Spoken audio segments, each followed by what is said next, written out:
Okay, so we have arrived at the third characteristic of a well-behaved system, causality. So let's write a definition for this one. A system is causal if for all t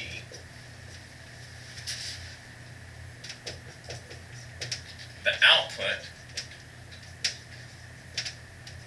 y of t is not a function of x of tau for any tau is greater than t.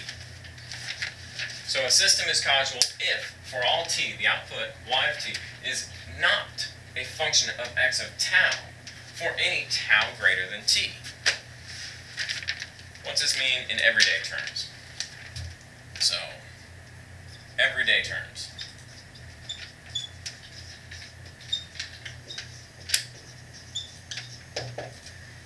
In everyday terms, terms that we're concerned with, this means the system cannot look into the future.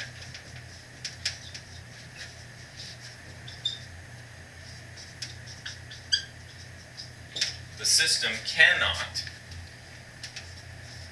look into the future. Alright, the system cannot look into the future. This is pretty easy for most real-world systems to achieve. You know, we don't have many systems that can predict what's about to happen. So this is a pretty easy assumption to make for the majority of the systems that we're going to look at. So let's look at an example of this and see when this would be violated.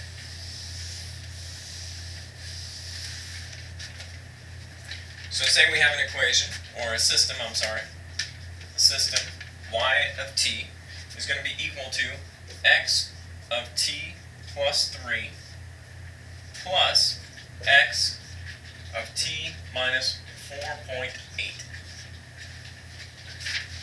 Okay, so for this to be a well-behaved system, it has to have three things. It has to be linear. Is this linear? From what we went through, we have seen that this is linear. This is not an exponential. This is just a straightforward mapping of the input to an output. Is this time invariant?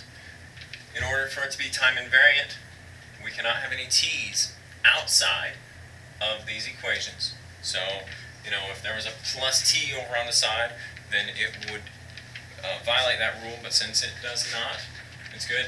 Inside the parentheses of the function, we're only doing time shifts. We're not doing time scalings. So that passes the test. So yeah, this is time invariant. Now, is it causal?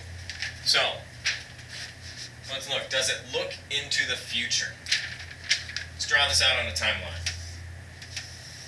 So if this is t, and let's assume some t. Let's say t is equal to 10.